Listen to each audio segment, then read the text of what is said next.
सुशासनको परिभाषाबाटै सुरु गर्नु पर्ला। सुशासन भनेको कसैले नहेरिरहेको बेलामा पनि कसरी चाहिँ राज्य व्यवस्था चल्छ भन्ने एउटा परिभाषा पनि होला हैन।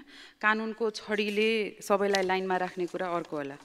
यो सुशासन सम्बन्धी हामीले कुरा गर्दै गर्दाखेरि यो प्रतिस्थापन विधेयकमा छलफल गर्दै गर्दाखेरि हालका प्रमुख आयुक्तले समितिको बैठकमा मैले 100 जना पनि कर्मचारीलाई केही गर्न सकेको छैन सङ्गठनहरूको कारण भनेर भनेको छ।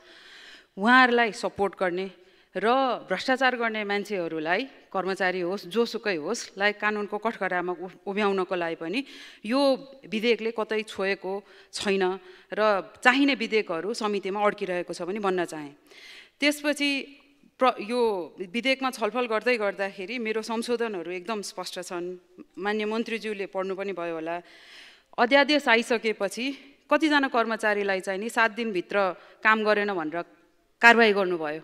हाम्रो गभर्नमेन्टको हाम्रो राज्यको म्याक्सिमम अपरेटिङ एफिसिएन्सी यही हो त? म सोध्न पनि चाहन्छु के यही हो हामीले सबभन्दा बढी डेलिभर गर्न सक्ने भन्ने?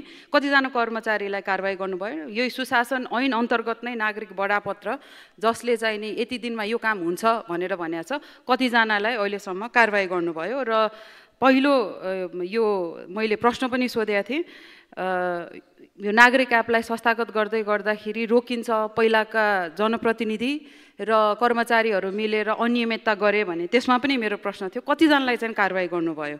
किनभने यो 7 दिनभित्र कारबाही गर्छु भन्ने एउटा भ्रम छर्या जस्तो लाग्यो। त्यसैले यसमा मेरो संशोधन चाहिँ नि कामको आकार हेरेर हैन डिपिआर यत्रो बाक्लो डिपिआर 7 दिनभित्र पढेर सकिँदैन त्यो सक्दै नसक्ने काम किन नगरेको भनेर कर्मचारीलाई यो कारबाही गरेको जस्तो देखाउनु भन्दा यसमा चाहिँ नि मैले संशोधन राखेको छु है। त्यसपछि अर्को हाम्रो यो एनआरएन को भिसाको जुन कुरा छ गृहमन्त्रीज्यूले अघि पनि भन्नुभयो हैन सर्वोच्च अदालतको आदेश देखाई यो कानुन बनाउनु पर्छ भनेर मान्य सांसद हाम्रो प्रेम सुवालजीले पनि अघि राख्नुभयो। उहाँको छलफललाई मैले उहाँको मन्तव्यलाई सपोर्ट गर्दै त्यो त अख्तियार लाग्ने विषय हो।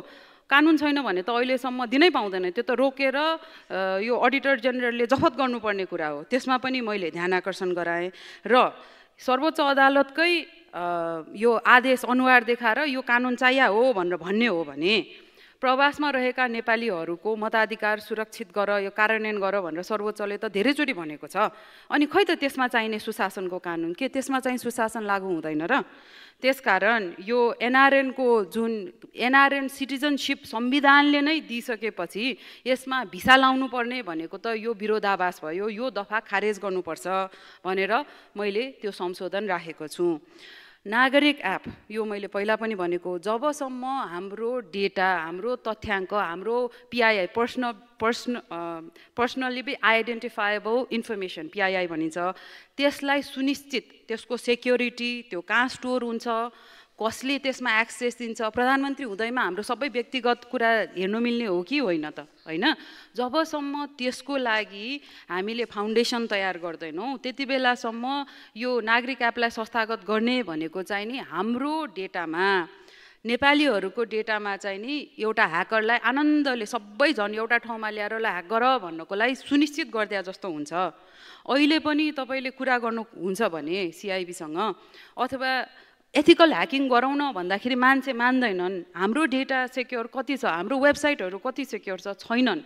यस्तो बेलामा हामीले नागरिक एपलाई जबसम्म मेरो थप दफा चाहिँ के छ भन्दाखेरि मैले राखेको संशोधनमा जबसम्म डेटा सेक्युरिटी नागरिक एपलाई संस्थागत त्यति बेला मात्रै गरिनेछ जबसम्म हाम्रो डेटा को सेक्युरिटीको सुनिश्चितता हुँदैन त्यति बेलासम्म चाहिँ नि गर्नु हुँदैन। त्यसपछि एकदम महत्त्वपूर्ण शिक्षकहरू अहिले सडकमा छन्। शिक्षकहरूको निवृत्ति भरणको पनि एउटा दफा छ।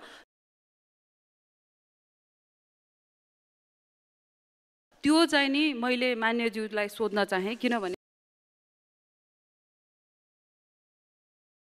शिक्षकहरूको प्रश्न छ यो निवृत्ति भरण लागू चाहिँ नि कुन ब्याचदेखि हुन्छ कुन इयरदेखि हुन्छ भनेर 75 सालदेखि हुन्छ कि हुँदैन त्यसमा स्पष्ट मैले त्यसमा मान्य मन्त्रीज्यूको लाई सोध्न पनि चाहे त्यो कुन सालदेखि चाहिँ नि सुरुवात हुन्छ भनेर। मेरो समय सक्यो सभामुखज्यू मैले थाहा पाएँ म हिँडेँ। धन्यवाद।